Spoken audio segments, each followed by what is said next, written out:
Do you miss your grandmother? I do actually, yeah, I do miss my grandmother.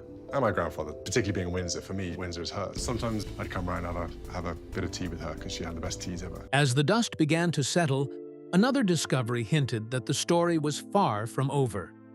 A sealed document surfaced during a private review of royal correspondence, one that pointed toward an even more personal estate, tied directly to the Queen's own vision of succession. For those who believed the battle over legacy had already reached its peak, the emergence of Clarence Hill would prove just how far ahead she had been thinking, and how deeply the lines between stewardship and ambition were about to be tested. What emerged next would shift the tone of the entire inheritance story from calculated planning to something far more personal and far more emotionally charged. While the Cedar Estate and Northacre Hall revealed Queen Elizabeth II's strategic foresight, the discovery of Clarence Hill exposed the deeper philosophy guiding her final decisions. Unlike the earlier properties, Clarence Hill was never meant to be visible to the world. It existed as a sanctuary hidden behind layers of discretion, accessible only through a narrow private road that wound through dense woodland far from public attention. To outsiders, it looked like another quiet country retreat, but to those who understood the monarchy's internal history, it represented something far more symbolic. A moral anchor placed deliberately outside politics, outside commercial influence, and outside the turbulence that had begun to surround parts of the royal family. The discovery came during a private review of the late Queen's personal correspondence, a process overseen by senior members of the household as they organized her archives. Among the documents was a handwritten directive that left little room for interpretation. Clarence Hill was to be entrusted directly to Prince William, free from institutional oversight and insulated from any attempt to reshape it into a public venture. The language was unusually direct for Elizabeth, emphasizing protection rather than prestige. She described the estate as a covenant, not a commodity, a phrase that would echo through palace corridors long after the document was read aloud. For William, the transfer carried a quiet emotional weight. Clarence Hill had long been associated with moments of reflection during difficult periods within the family.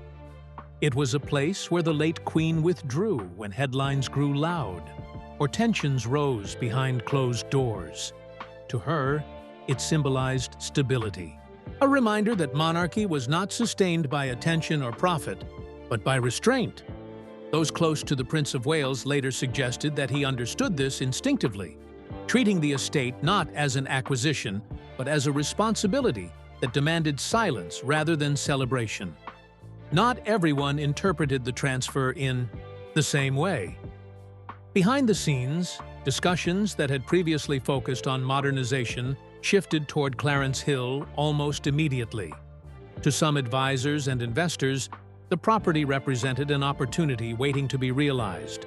A boutique, hospitality destination blending environmental sustainability with aristocratic heritage. Plans reportedly began circulating within weeks, outlining ideas for luxury agricultural branding and private retreats designed to attract elite clientele seeking a curated royal experience. On paper, the proposals appeared respectful, framed around preserving tradition while introducing innovation. Yet, beneath the language of sustainability and cultural enrichment, critics saw a familiar pattern emerging: the transformation of legacy into a commercial platform. The tension reached a turning point when details of a newly registered venture surfaced, suggesting that Clarence Hill might be reimagined as a flagship project tied to a broader lifestyle brand. Internal discussions hinted at rebranding strategies, curated dining experiences, and exclusive events intended to reposition the estate as a modern symbol of royal reinvention. For those who believed the monarchy needed to evolve, the idea held undeniable appeal.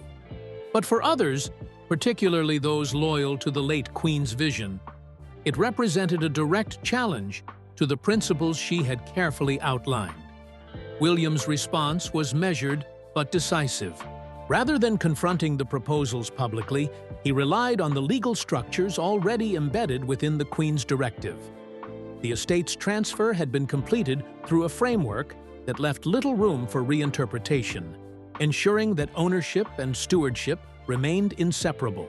When a confidential business proposal outlining potential commercial branding leaked to senior officials, the reaction inside the palace was immediate. Advisors who had previously supported modernization suddenly found themselves facing clauses that rendered their plans legally impossible. The most revealing moment came during a private meeting at Windsor, where the tension between competing visions finally surfaced face to face. According to those familiar with the exchange, the conversation remained calm, but carried an unmistakable finality. William reportedly emphasized that Clarence Hill existed to preserve his grandmother's legacy, not to serve as a platform for expansion or reinvention. Within days, the venture associated with the estate was quietly dissolved, its future ambitions ending almost as quickly as they had appeared. For palace observers, the incident marked more than just a disagreement over property. It highlighted a deeper divide about the direction of the monarchy itself. On one side stood a philosophy rooted in continuity, shaped by decades of Elizabeth's reign and reinforced by her carefully crafted legal safeguards. On the other stood a vision that sought to adapt royal heritage to modern expectations, blending tradition with commercial opportunity in ways that many believed were inevitable in a changing world. Clarence Hill became the symbolic center of that debate, not because of its size or value, but because of what it represented. The aftermath carried a quiet intensity. Publicly, there were no statements, no dramatic headlines acknowledging the confrontation. Yet inside royal circles, the message was unmistakable. The Queen's handwritten directive had closed the door on reinterpretation, leaving those who had hoped for a different outcome to reassess their position. Even King Charles, known for avoiding direct involvement in internal disputes, was said to have acknowledged the clarity of his mother's intentions, noting privately that she had always known who would carry the weight of the crown's future. As winter settled over the countryside, William made a discreet visit to Clarence Hill with Catherine and their children, a moment captured only briefly by distant cameras. There were no speeches, no announcements, only the quiet image of a family walking through frost-covered fields, reinforcing the sense that the estate's purpose lay in continuity rather than spectacle. To supporters, it symbolized the steady transition of responsibility from one generation to the next. To critics, it marked the closing of a door that might never reopen. Yet even as the dust from Clarence Hill began to settle, new developments hinted that the struggle over legacy was far from finished. Another estate, older, larger, and far more strategically significant, was about to enter the spotlight. And unlike the earlier chapters, this one would bring the deepest clash between competing visions of the monarchy, forcing those inside the palace to confront a question that had lingered quietly beneath every transfer so far. Was Queen Elizabeth's final strategy merely defensive, or was it the opening act of a far larger plan that had yet to fully reveal itself? The next chapter began not with an announcement, but with a whisper that spread quietly through royal circles.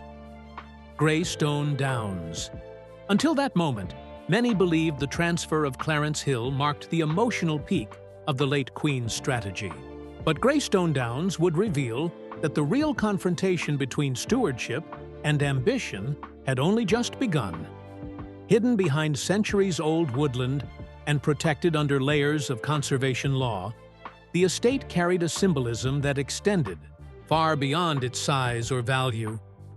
It had been preserved by Queen Elizabeth II for decades as a private retreat, a place where royal tradition existed untouched by public expectation. And when word surfaced that it too had been placed under William's sole authority, it sent a ripple through those who had quietly envisioned a very different future for the land. Unlike earlier estates, Greystone Downs had long been viewed as a blank canvas by advisors eager to reshape the monarchy's image for a modern audience. Private proposals had circulated describing eco-lodges nestled within ancient forests, curated dining experiences built around heritage cuisine, and exclusive membership programs designed to attract international elites seeking a royal lifestyle experience. On paper, the vision appeared polished and forward-thinking. Sustainability, wellness, and cultural preservation woven into a commercial framework that promised global attention. But within the palace, some saw the plans as a fundamental departure from the Queen's philosophy. To Elizabeth, Greystone Downs was never meant to be a destination. It was meant to remain quiet, untouched, and deeply personal. The tension intensified when confidential communications surfaced, suggesting that legal advisors were exploring ways to reinterpret the estate's status. If certain clauses could be reframed, shared custodianship might become possible, opening the door to partnerships that would transform the property into a flagship project. For those invested in modernization, it was an opportunity that seemed too significant to ignore. Yet for William and those aligned with his grandmother's vision, it represented a direct challenge to the principles that had guided the monarchy for generations. Prince William becomes owner of Queen's private estate, leaving Camilla's family fuming. Here's the enhanced authority-style rewrite using your upgraded Prime Expedition Royal framework. Stronger tension, smoother escalation, and older audience. Documentary tone based on your reference script. A quiet palace statement rarely changes history, yet this one did. Without ceremony, without warning, a sealed inheritance reshaped the future of the monarchy overnight. A hidden estate, protected for decades, was handed to Prince William alone. And behind the palace walls, a storm began to gather that few outside royal circles were meant to see. On February 3, 2026, Buckingham Palace issued a brief announcement that sounded almost routine to casual listeners. But those who understood royal protocol felt the weight behind every carefully chosen word. Prince William had been named sole guardian of a private estate that had never appeared in official registries, a place so discreetly protected that even seasoned royal watchers struggled to identify it. This was not Balmoral, not Sandringham, not Windsor. This was something older, something deliberately hidden, something Queen Elizabeth II had safeguarded long before the world began watching her grandson's rise to power. Within hours, whispers moved through legal chambers and private drawing rooms, because inheritance inside the monarchy is never just about land. It is about legacy, authority, and the quiet signals that shape the future of the crown. The estate's origins traced back to the darkest days of the Second World War, when King George VI quietly secured land deep within the Chiltern Hills, shielding it from publicity and politics alike. For decades, it existed almost like a myth, known only to a small circle of advisors and archivists. No public photographs, no ceremonial visits, no media coverage. Its silence was intentional, a safeguard against the shifting tides of modern influence. And yet, hidden within those cedar-lined paths were pieces of royal history few outsiders had ever imagined. Sealed wartime letters, private recordings, portraits that had never been unveiled. To many inside the institution, the estate represented something more profound than property. It was a physical embodiment of royal memory, preserved away from the noise of public life. What made the transfer even more striking was William's long relationship with the place. Years before the announcement, he had reportedly visited in private, not for spectacle, but for quiet stewardship. While cameras focused on public tours and diplomatic duties, he spent time cataloging archival material, reviewing wartime correspondence, and walking through the grounds alongside his grandmother. Those close to the late Queen often described these moments not as ceremonial obligations, but as tests of character. She valued patience over performance, silence over spectacle, and it was within those quiet spaces that she appeared to make her most decisive judgments about the future of the monarchy. But inheritance rarely unfolds without tension. As details emerged, insiders revealed that others within royal circles had long viewed the estate differently. To some, it represented untapped potential, a heritage destination, a cultural venture, a modern reimagining of royal land that could attract investors and global attention.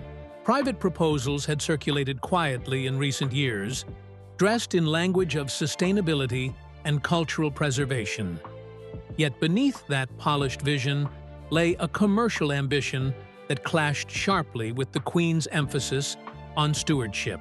Sources suggested that plans had already been forming behind the scenes, strategies built around transforming sacred history into a curated experience for elite audiences. William's decision to activate the Covenant Trust changed everything. The legal structure surrounding the estate had been meticulously prepared years in advance, triggered only when specific conditions were met. When those conditions aligned, the transfer became irreversible, closing the door on alternative visions that had quietly gathered momentum. Inside palace circles, reactions were divided between admiration for the late Queen's foresight and frustration among those who believed the estate could have been something very different. And as the reality settled in, one truth became clear. This was never just about a piece of land. It was about a philosophy of monarchy, whether the future would be built on quiet guardianship or on reinvention driven by modern ambition. Because the Covenant Trust closed one door, it quietly opened another. And this is where the story stops being a simple inheritance and starts looking more like a calculated royal strategy unfolding in stages. What appeared to outsiders as a single transfer was, in reality, only the first move. Within days of the Cedar Estate decision, a second development surfaced that caught even experienced palace watchers off guard because it suggested Queen Elizabeth, Sophie,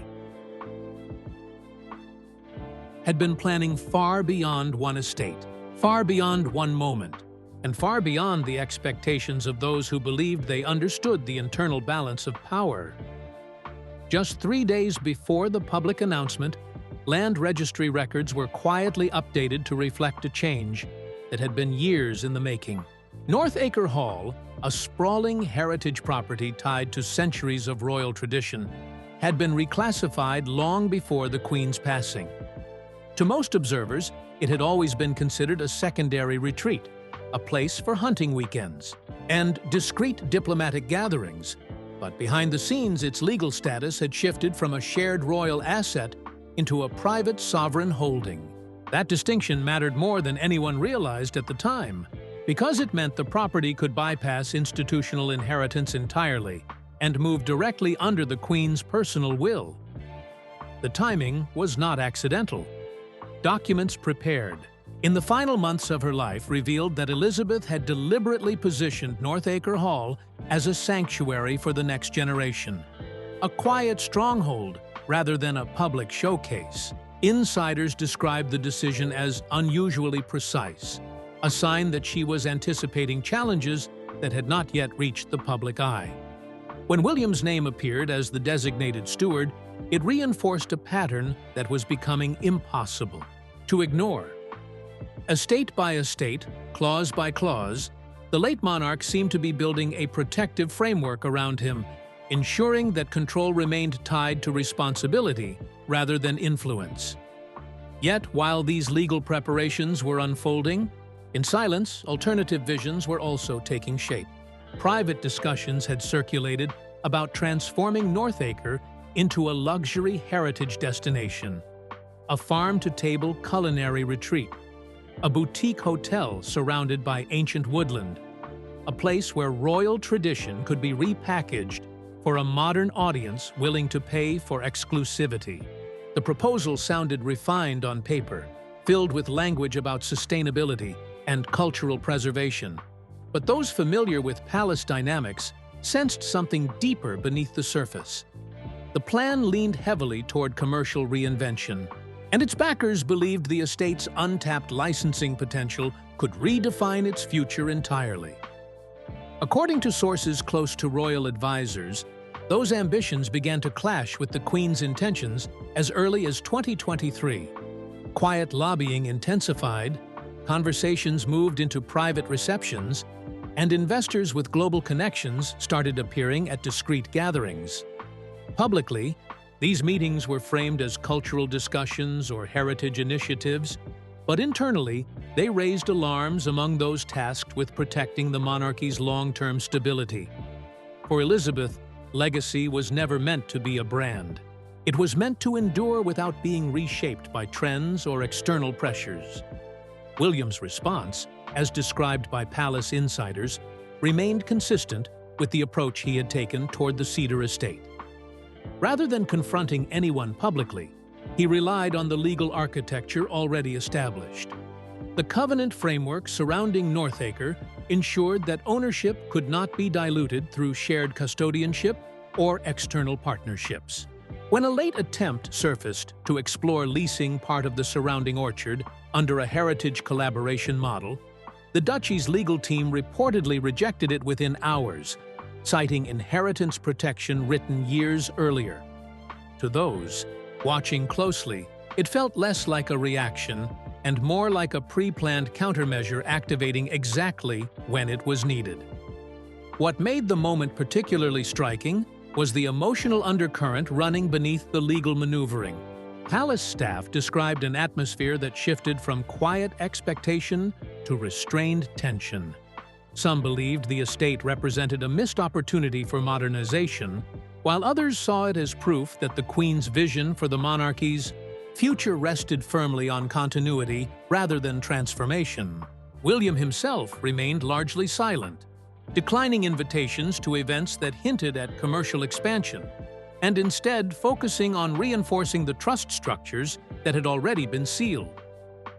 Behind closed doors, reactions were said to be far more intense.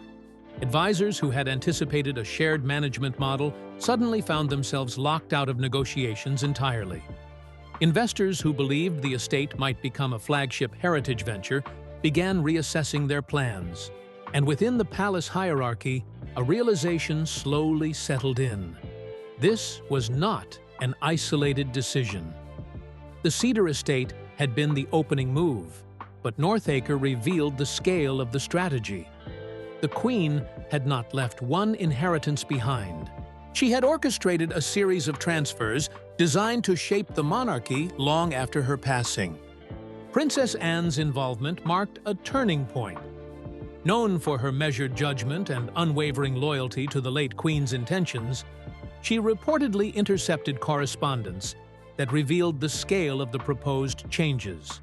Her response was described as calm but decisive, warning that the estate's transformation would not simply alter a piece of land, it would reshape the ethical foundation Elizabeth had spent decades protecting. The message reached William quickly, prompting a closed-door strategy session with senior advisors responsible for overseeing royal trusts. What followed was not a public confrontation, but a carefully orchestrated legal response built entirely around clauses the Queen herself had prepared years earlier. When the sealed document tied to Greystone Downs was finally presented, its language left little room for debate. Written in Elizabeth's own hand and notarized long before the public knew of the estate's significance, it explicitly barred any commercial conversion or brand-driven reinvention without William's direct approval. Those who had invested time and resources into alternative visions suddenly found themselves facing an unbreakable barrier. The realization settled slowly, but unmistakably. The late Queen had anticipated the challenge long before it emerged, embedding safeguards that activated precisely when they were needed most. Inside palace walls, reactions were said to be intense, but restrained. Observers described a moment of quiet shock, when the implications of the document became clear. Plans that had once seemed inevitable dissolved almost overnight. Investors withdrew, advisors reconsidered their positions, and discussions that had filled private drawing rooms faded into silence. One palace staff member later recalled the atmosphere as unusually still, as if everyone understood they were witnessing the closing of a chapter that would not be reopened. William's response to the moment was characteristically understated. Rather than addressing the controversy publicly, he visited Greystone Downs with Catherine and their children, allowing images of a quiet family walk along the estate's frozen lake to speak in place of any statement. The symbolism was unmistakable. Where others had imagined luxury retreats and exclusive gatherings, he presented continuity, a reminder that the land existed not for spectacle but for stewardship. For supporters, it reinforced the idea that Elizabeth's legacy lived on, through action rather than words. For critics, it signaled the end of ambitions that had once promised to reshape the monarchy's public image. Yet the emotional weight of Greystone Downs extended beyond legal battles or strategic planning. To those who had known the late Queen personally, the estate represented her belief that royal power was strongest when exercised quietly. She had preserved it through decades of cultural change, resisting pressure to transform it into something more visible or profitable. By entrusting it to William, she appeared to be passing forward not just land, but a philosophy, one that valued restraint over reinvention and patience over immediate impact. As winter deepened, the palace atmosphere began to shift once again. With Greystone Downs secured, many assumed the most significant confrontations were over. But a new development emerged that would challenge that assumption entirely. Another property, Green Heath Estate, surfaced with a revelation that stunned even seasoned royal advisors. A hidden financial trust attached to it, carefully built over decades and tied directly to the Queen's environmental vision. Dear Fee, discovery hinted that the story of inheritance was far from finished. If Greystone Downs had been a test of moral conviction, Green Heath would become the moment where strategy, emotion, and public perception collided in a way the monarchy had not experienced in years. If Greystone Downs revealed the strength of Queen Elizabeth's foresight, Green Heath Estate exposed the full scale of her final strategy. And it arrived with a surprise that few inside the palace had anticipated. Hidden behind conservation deeds and decades of quiet financial planning, Green Heath was more than woodland or retreat. Attached to it was a private trust valued in the tens of millions, built slowly through careful transfers that had never drawn public attention. For years, it existed almost like a shadow within the royal ledger, invisible to those who were not meant to see it. And when the documents surfaced confirming that the estate and its accompanying fund now belonged entirely under William's stewardship, the implications rippled far beyond a simple inheritance. To some advisors, Green Heath had always represented potential, a location suited for high-profile retreats, cultural initiatives, and elite gatherings that could reshape the monarchy's global image. Draft proposals reportedly outlined wellness programs, luxury conservation experiences, and partnerships with international investors eager to align themselves with royal heritage. Invitations were being drafted, menus curated, and conversations quietly advanced in private rooms far from the public eye. It was a vision built on prestige, influence, and the belief that tradition could evolve through carefully managed reinvention. But the late Queen's recorded message, delivered alongside the legal transfer, changed the narrative completely. In her own voice, she described Green Heath not as an opportunity, but as a responsibility. A sanctuary dedicated to environmental education, youth rehabilitation, and quiet stewardship under William and Catherine's patronage. The tone was unmistakable. This was not land meant to be branded or reshaped. It was meant to remain a living legacy aligned with values she had carried throughout her reign. Those who heard the recording reportedly described the moment as deeply personal, a reminder that Elizabeth had anticipated challenges long before they reached the surface. The reaction behind palace walls was swift and intense. Discussions that had once revolved around expansion shifted toward damage control, and whispers of potential legal challenges began to circulate. Some believed the trust could still be reinterpreted, that clauses might exist allowing a different path forward. But the Queen's preparations proved more comprehensive than anyone expected.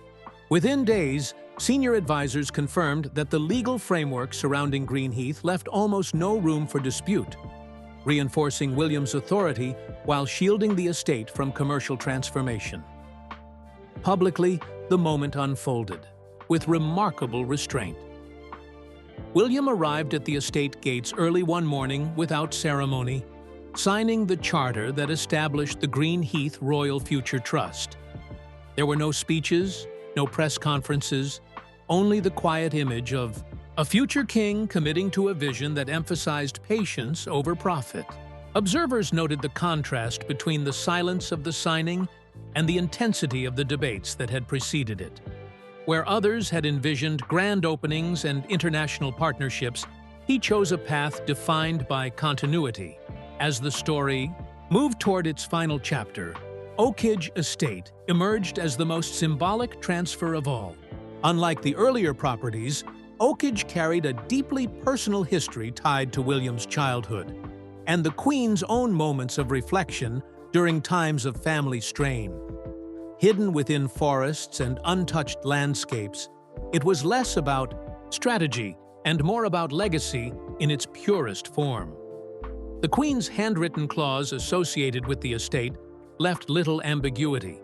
Oakridge belonged not to power, but to patience, a phrase that resonated throughout the household as the last piece of her plan came into focus.